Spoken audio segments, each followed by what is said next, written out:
ඔන්න ඉතින් අන්දරේ උදැසනම රජමාලිකාවට යන්නයි ලෑස්තිය.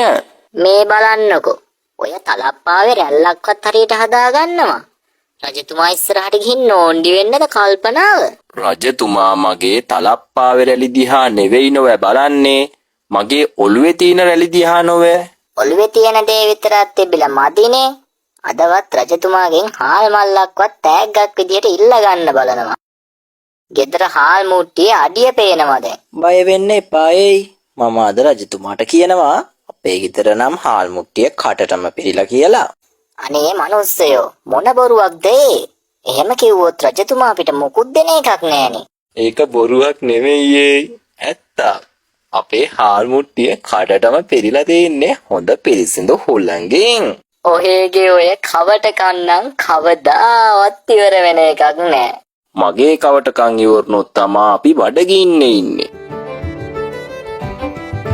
ඔන්න ඉතින් රජතුමා තමන්ගේ උඩු රැවුල ගැන ආඩම්බරයෙන් කණ්ණාඩියකින් බලමින් සිටින අතරතුර අන්දරේ මාලිකාවට එනවා. අන්දරේ බලන්නකො මගේ මේ ලස්සන රැවුල. මේ මාලිකාවේ තියෙන වටිනම දේ නොවේද? අනේ දේවයන් වහන්සේ ඔබතුමාගේ රැවුල නම් ගොඩක් වටිනවා තමා. ඒත් මාලිකාවේ ඊටත් වඩා වටින දෙයක් තිබෙනවා නේද දේවයන් වහන්සේ? ඒ මොකක්ද? මාගේ උටුන්නවත් මාගේ සිංහාසනයවත් මේ රැවුල තරම් වටිනවද? නැහැ දේවයිනි.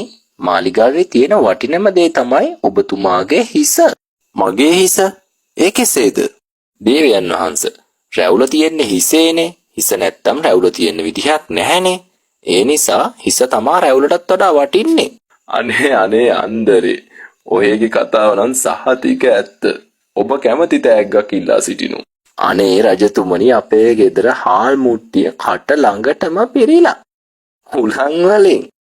ඒක නිසා හැකිනම් සහල් මල්ලක් තෑගි කරන්න. ඉතින් අන්දරේගේ කවටකම නිසාම හාමිනේ කිව්ව විදිහටම හාල් කවරයක් තෑගි වශයෙන් හම්බුණා.